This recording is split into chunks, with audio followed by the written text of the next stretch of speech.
wabarakatuh. Alhamdulillahil aliyyil kabir al-latifil khabir al-qayyim ala kulli nafsin bima kasabat wal mujazzi laha bima 'amilat.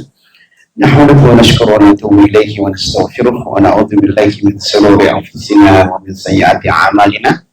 May yahdihillahu fala mudilla lahu wa may yudlil falan tajid lahu waliyyan mursyida. Asyhadu an la ilaha illallah wahdahu la syarika lah syahadatan tuthabbituna ala qa'idatil iman wa tamdi bina ala tariqil ihsan wa tub'iduna an ta'thiri syaitan wa tuqarribuna min ridar rahman. Wa asyhadu anna Muhammadan abduhu wa rasuluhu safihu wa khaliluh ya ana bil huda wa dinil haqq liyudhhirahu 'ala ad-dini kulli wa kafa billahi shahida. Yaqulu tabaraka wa ta'ala fi kitabil aziz a'udzu billahi minasyaitonir rajim. Fabashshir ibadil ladzina yastami'una al-qawla fayattabi'una ahsana. Ulaika alladzina hadahumullah wa ulaika hum ulul albab. Sadaqallahul adzim. Bapak Ibu yang dirahmati oleh Allah, puji syukur kita panjatkan kehadirat Allah Subhanahu wa taala. Di pagi yang berbahagia ini Allah Subhanahu wa taala masih memberikan kesempatan hidup bagi kita semua, sehingga pagi hari ini kita masih bisa hadir dalam majlis ta'lim, hadir dalam majlis ilmi, di mana Allah Subhanahu wa taala senantiasa memuji. Ayat yang sering saya baca di dalam surat Az-Zumar ayat 17 tadi itu memberikan motivasi bagi kita untuk senantiasa hadir dalam majlis-majlis keilmuan. Allah katakan apa? Fabashshir ibadil ladzina yastami'una al-qawla. Sampaikan berita gembira kepada siapa? Alladzina yastami'una al-qawla. Kepada orang-orang yang senantiasa menyimak, mendengar, memperhatikan apa yang dikatakan. Fayattabi'una ahsana. Lalu mengikuti mana yang terbaik. Ulaika alladzina hadahumullah wa ulaika hum ulul albab. Mereka itulah orang-orang yang mendapatkan petunjuk dari Allah Subhanahu wa taala, dan mereka itulah orang-orang yang cendekia. Bapak Ibu yang dirahmati oleh Allah, barangkali di antara kita seringkali melakukan bepergian safar, ya. Ada di antara kita yang melakukan bepergian dalam waktu yang sangat singkat dengan jarak yang sangat dekat. Mungkin antar kampung, mungkin antar desa, mungkin antar kota dan segalanya. Ada juga orang yang berpergian itu dalam jangka waktu yang cukup panjang dan jaraknya juga sangat jauh. Ya, ada orang-orang yang melakukan berpergian safar itu hanya untuk memenuhi kebutuhan dunianya saja. Ada juga orang yang melakukan bepergian hanya untuk melampiaskan hawa nafsunya. Ya. Ada juga orang yang melakukan bepergian hanya untuk apa? Untuk hal-hal yang dilarang oleh Allah Subhanahu wa taala. Ya, ada orang pergi jauh hanya untuk main judi. Nauzubillahi min dzalik, ya. Ada juga orang itu datang bepergian jauh hanya untuk apa? Untuk melampiaskan hawa nafsunya. Ya. Bermain wanita dan segalanya. Ini tentunya safar yang semacam ini adalah safar yang dilarang oleh agama kita. Bapak Ibu yang dirahmati Allah, akan tetapi ma'asyiral muslimin, Bapak Ibu yang dirahmati Allah, ada safar berpergian ya yang mendapatkan pahala yang luar biasa. Orang pergi jauh meninggalkan kampung halaman ya, tetapi mendapatkan pahala yang luar biasa. Di antara safar yang semacam ini adalah safar ketika seseorang itu melaksanakan ibadah haji, melaksanakan ibadah umrah, tinggalkan kampung, tinggalkan anak istri dan segalanya. Tapi safar yang semacam ini apa? Mendapatkan pahala yang luar biasa. Kenapa demikian?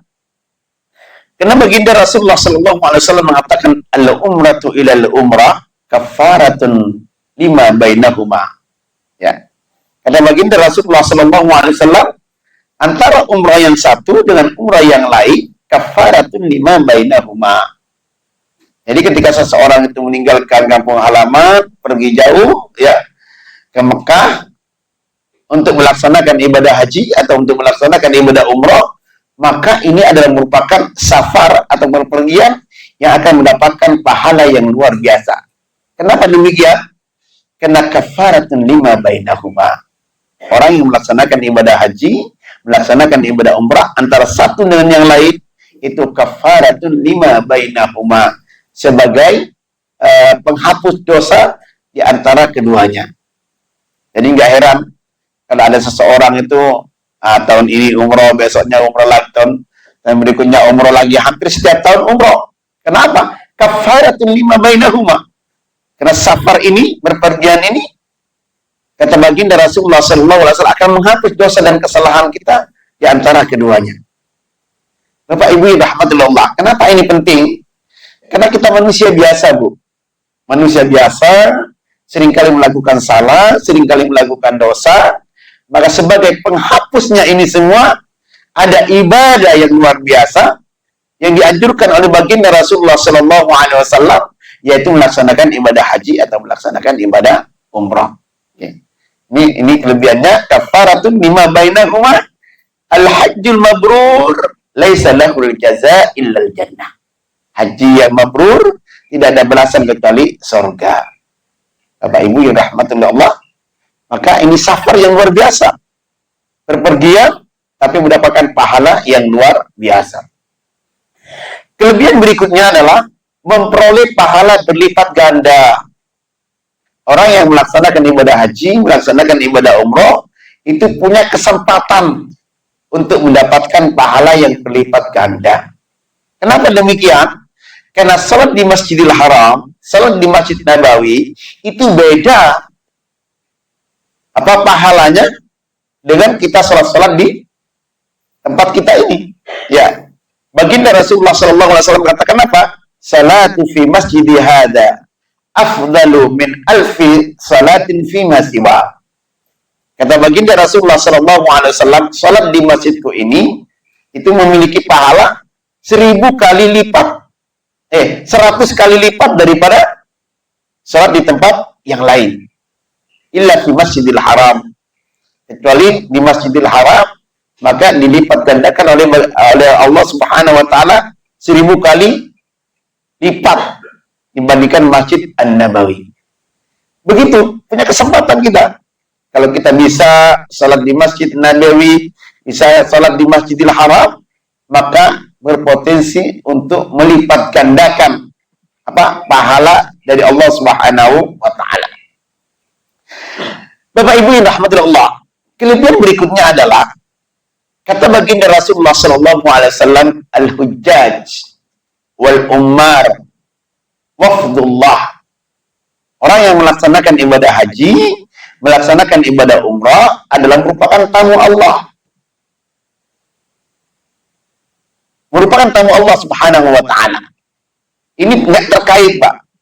Ya, bukan persoalan kaya atau miskin. Bukan persoalan itu besar penghasilan atau tidak. Berapa banyak orang yang punya harta yang melipat ganda, hartanya banyak, tapi nggak kunjung-kunjung datang ke Baitullah Subhanahu wa taala. Ya. Ada juga orang hanya tukang cuci piring. Saya tahun 2017 itu berangkat dengan salah seseorang yang kerjanya sehari-hari tukang cuci piring, Bu. Kerjanya sehari-hari tukang cuci piring. 60 tahun dia kerja, ya, hanya sekedar tukang cuci piring. Suatu ketika di-upload sama kawan-kawan, di foto, gitu, ditanya, Kak Rashid, mau umrah enggak? Mau dong, man. Ya, ketika jawabannya itu mau, maka kawan-kawan itu memberikan sumbangan. Ada yang 50.000, ada yang 100.000, ada yang 500.000. Terkumpul uang 36 juta. Karena ketika dia tanya, Kak Rashid, mau umroh enggak? Mau dong, katanya. Ya, dengan ungkapan mau itu, punya keinginan, ya, di-upload sama kawan-kawan, dapat sumbangan banyak, ya, karena dia tukang cuci piring pesantren, Bu. Tukang cuci piring pesantren, berangkat. Jadi orang berangkat umroh, berangkat haji itu bukan persoalannya kaya atau tidak. Ini merupakan undangan Allah Subhanahu wa taala. Berapa banyak orang yang punya uang tapi nggak berkunjung-kunjung juga. Ya. Bahkan ada sebuah cerita juga, ada seorang marbot, ya marbot ya Pak, yang ngelola masjid, yang bagian bersih-bersih masjid ini, ya. Ini ada seorang marbot berangkat umroh, hanya gara-gara apa? Tetangganya selamatan. Tetangganya selamatan, ya, selamatan haji. Biasa diantara menjadi budaya kita, selamatan haji. Kemudian ada piring-piring kotor. Karena dia melihat piring-piring kotor itu dia cuci, ya. Karena dekat sama tetangga yang mau berangkat haji, dia cuci. Ketika nyuci, apa yang diucapkan? Labbaik Allahumma labbaik, labbaik la syarika laka labbaik, innal hamda wan ni'mata laka wal mulk la syarika lak. Dia hanya ngomong itu sambil cuci piring, didengar sama tuan rumah, ya. Tetangganya yang mau haji itu dengar. Ketika sang marbot cuci piring sambil melafazkan labbaik Allahumma labbaik, didengar, dipanggil, kamu mau umroh tak? Mau. Ya. Udah, besok bikin paspor, kamu nanti berangkat. Ya, kalau Allah Subhanahu wa taala ingin memanggil seseorang untuk menjadi tamu Allah, ya, enggak pandang apakah itu cuci piring, apakah itu seorang marbot. Ya. Pada tahun berapa saya berangkat dengan salah seorang di Mekah, dia menangis terus. Di Mekah menangis terus. Saya tanya, Pak, kenapa menangis terus? Dia bilang, Ustadz, saya ini penjual gorengan, Ustadz. Saya sudah lama nabung dengan istri saya. Untuk apa? Untuk bisa melaksanakan ibadah umroh. Nabung hampir setiap hari saya nabung, katanya. Ternyata istri saya meninggal lebih awal, lebih dulu. Sehingga saya ini terkumpul uang itu hanya bisa memberangkatkan satu orang saya berangkat. Maka kenapa saya ini setiap kali ini saya teringat dengan istri saya. Karena saya itu berjuang dengan istri saya, jual gorengan, setiap hari mengumpulkan duit. Ya. Sekarang istri saya meninggal dan saya bisa berangkat. Allah Subhanahu wa taala enggak pandang. Kalau seseorang sudah mau diundang oleh Allah Subhanahu wa taala untuk menjadi tamu Allah, itu bukan persoalan kaya atau miskin. Bukan persoalan kita ini, punya keinginan atau tidak. Berapa banyak orang punya keinginan, mau umrah nggak? Mau ingin. Tapi nggak ada realitasnya, nggak ada actionnya, nggak ada. Hanya keinginan-keinginan saja. Ya. Bapak Ibu yang rahmati Allah. Apa kelebihannya menjadi tamu Allah? Wafdullah idza da'ahu wa ajabahu. Kalau seseorang itu menjadi tamu Allah, maka apa? Kata baginda Rasulullah sallallahu alaihi wasallam, kalau dia itu berdoa, Allah akan istijabai. Allah akan kabulkan doa-doanya. Wa anistaghfiruhu ghafara lahu. Kalau dia minta ampun, maka Allah Subhanahu wa taala akan ampuni. Ini kelebihan untuk menjadi tamu Allah Subhanahu wa taala. Bapak Ibu yang rahmati Allah, di dalam hadis yang lain juga baginda Rasulullah sallallahu alaihi wasallam juga menekankan kepada kita, ya, untuk apa? Untuk safar yang jauh semacam ini, untuk safar berpergian yang akan mendapatkan pahala yang luar biasa. Kenapa? Ibadah haji atau ibadah umrah itu, kata baginda Rasulullah sallallahu alaihi wasallam, fa innahuma yanfiyanil faqra wad dzunub. Kelebihan orang yang melakukan safar berpergian jauh, ya, dalam melaksanakan ibadah haji, melaksanakan ibadah umrah, fa innahuma yanfiyanil faqra wad dzunub. Karena ibadah haji atau ibadah umrah itu apa? Mengikis kemiskinan. Ya. Jadi salah satu sarana untuk agar kita terhindar dari kemiskinan itu sering-sering melaksanakan ibadah haji, melaksanakan ibadah umrah. Ya. Ini luar biasa, Bu. Ya. Nggak ada ceritanya orang berangkat haji, berangkat umrah, kemudian pulang-pulangnya bangkrut. Nggak ada ceritanya itu. Ya. Karena doa yang disampaikan ketika pulang dari haji, ketika pulang dari umrah, itu biasanya doanya begini. Allahumma ij'al hajjana hajjan mabrura. Ya Allah, jadikan haji kami haji yang mabrur. Wa dzamban wa sa'yan mashkura. Sa'i yang disyukuri, wa dzanban maghfura, dosa yang diampuni, ya, wa amalan salihan maqbula, dan amal soleh yang diterima oleh Allah Subhanahu wa taala. Dan yang terakhir doanya apa?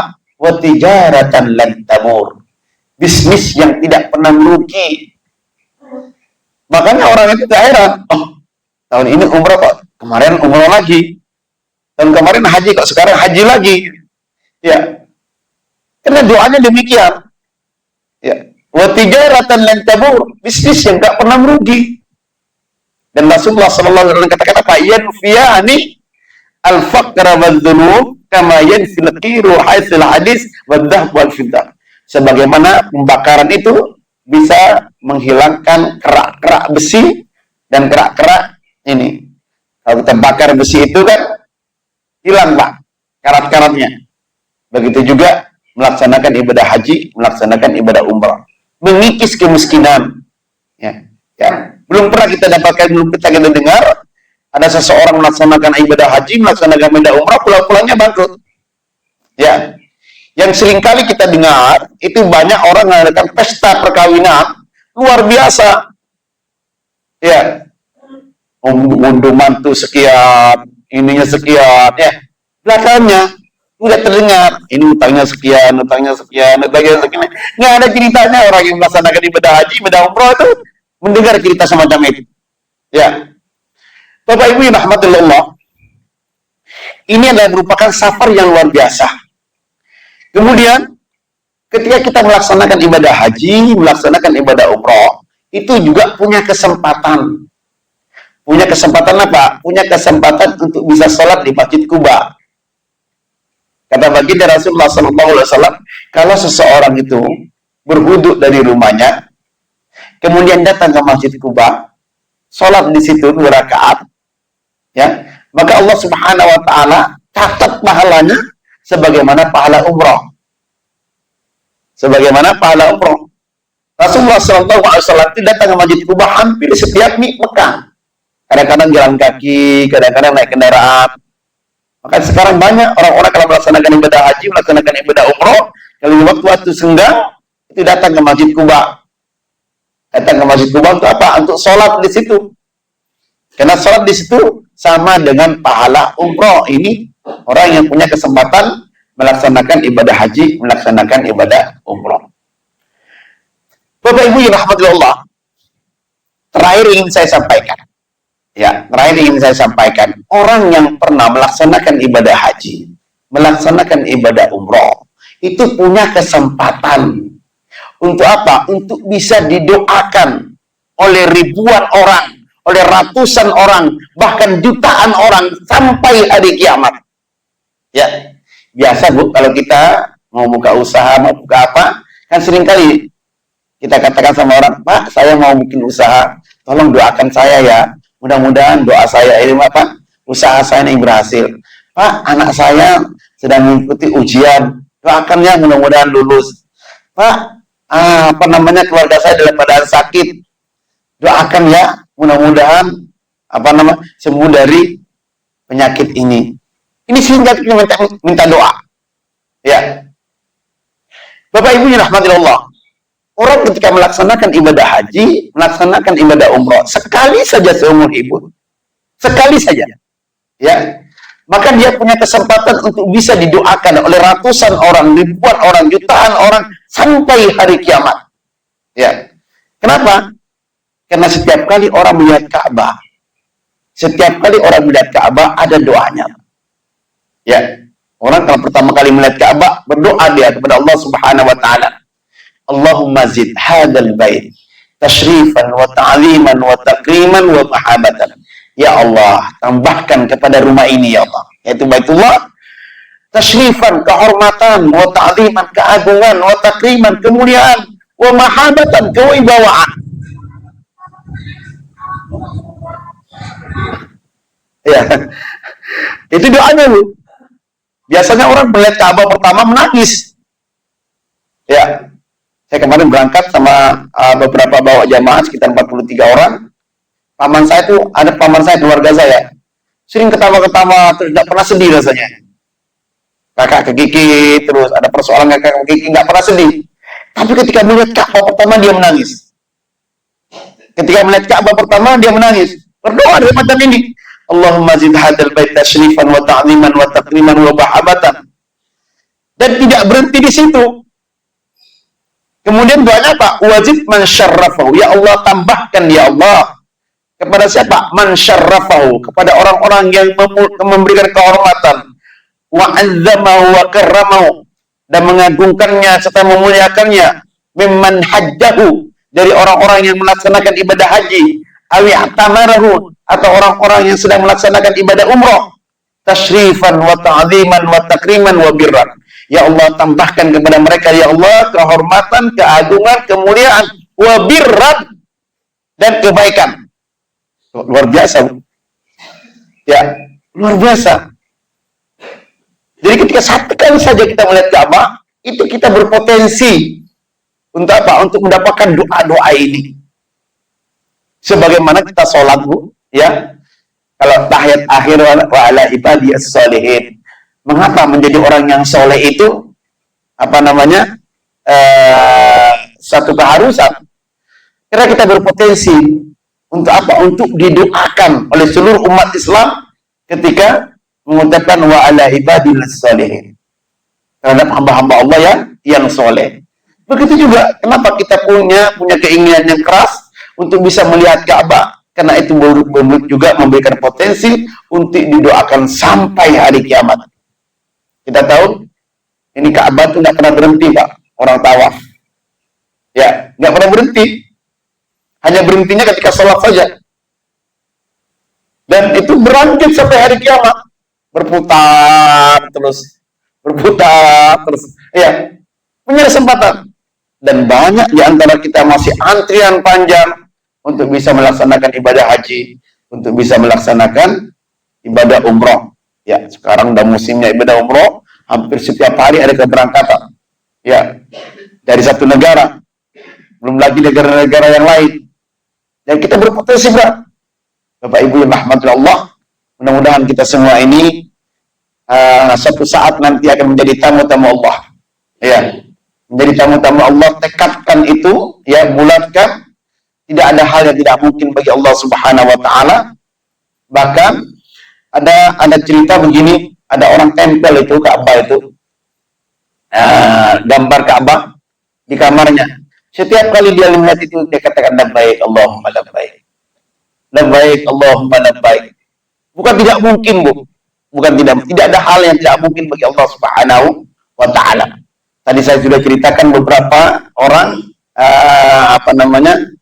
ada orang yang jual gorengan, ada sekedar marbot, ya. Ada yang sekedar apa? Cuci piring, bisa melaksanakan ibadah haji. Dan itu banyak cerita-cerita yang semacam itu. Bukan persoalan kaya atau miskin. Bahkan Allah Subhanahu wa taala dalam sebuah hadis qudsi mengatakan kalau seseorang itu saya beri keluasan rezeki, kemudian saya beri kesehatan, sehat badannya, 4 tahun dia tidak berkunjung kepadaku, la mahrum, saya tidak butuhkan lagi dia. Ya, ini ancaman. Ya. Maka begitu Rasulullah SAW sekali tekan apa? Apabila kamu punya keinginan naik haji atau naik umrah, melaksanakan ibadah umrah, falyata'ajjal, segera, nggak usah ditunda-tunda. Kenapa? Qad yamridul mar. Boleh jadi kita akan sakit. Ya, ini tantangannya. Jadi penghalang orang melaksanakan ibadah haji, melaksanakan ibadah umrah. Kata baginda Rasulullah SAW ada 3. Yang pertama, boleh jadi dia itu akan sakit. Gak ada jaminan, Pak, kita. Ada orang sehat, kekar, ya, gak pernah sakit, gak taunya lu satu ketika stroke. Ya, ini sakit mendadak. Ya, umur-umur kita semacam ini 50 tahun ke atas, kadang-kadang kolesterolnya, kadang-kadang asam uratnya dan segalanya berpotensi sakit. Yang kedua, kata baginda Rasulullah SAW, kata dilur raha, boleh jadi kafilahnya itu sesat, atau kalau kita artikan sekarang, boleh jadi kita kena pada travel yang tidak amanah. Itu banyak cerita-cerita di masyarakat kita. Sudah masukkan uang tapi nggak berangkat, ya. Yang kita tahu pada tahun berapa dulu ada jamaah haji kita pesawatnya jatuh. Ya. Boleh jadi mata gerombak, ini di luar dugaan kita. Tetapi tantangan yang terakhir, ini sering kali kita temui, terbentur dengan kebutuhan-kebutuhan yang lain. Sudah punya uang untuk melaksanakan ibadah umroh umpamanya, waktunya anak sekolah. Ya. Ada lagi punya mengumpulkan uang, waktunya renovasi rumah. Ya. Nanti kebutuhan lagi, anak-anak kita mau nikah, nggak jadi ini berangkat ini. Kebutuhan. Mau berangkat sudah ada duit, hujan, kemudian rumah perlu renovasi. Ini tantangan. Yang ketiga ini yang banyak, Bu. Maka baginda Rasulullah SAW katakan apa? Falyata'ajjal, segera. Boleh jadi biaya itu terbentur dengan keinginan-keinginan yang lain. Maka kita memohon kepada Allah Subhanahu wa taala, mudah-mudahan Allah Subhanahu wa taala memanggil kita semua untuk menjadi tamu-tamu Allah. Innallaha wa malaikatahu yusalluna 'alan nabi. Ya ayyuhalladzina amanu sallu 'alaihi wa sallimu taslima. Allahumma shalli 'ala Muhammad wa 'ala ali Muhammad kama shallaita 'ala Ibrahim wa 'ala ali Ibrahim. Wa barik 'ala Muhammad wa 'ala ali Muhammad kama barakta 'ala Ibrahim wa 'ala ali Ibrahim fil 'alamin innaka Hamidum Majid. Ya Rahman ya Rahim, an tuballigha hadirin ziyaratul Masjidil Haram wa ziyaratul Masjidin Nabi sallallahu alaihi wasallam. Innaka anta 'ala kulli syai'in qadir. Rabbana zalamna anfusana wa illam taghfir lana wa tarhamna lanakunanna minal khasirin. Rabbana la tuzigh qulubana ba'da idh hadaytana wa hab lana min ladunka rahmah innaka antal wahhab. Rabbana atina fid dunya hasanah wa fil akhirati hasanah wa qina adzabannar. Wa sallallahu ala sayyidina Muhammad wa ala alihi wa sahbihi ajma'in. Walhamdulillahi rabbil alamin. Assalamualaikum warahmatullahi wabarakatuh.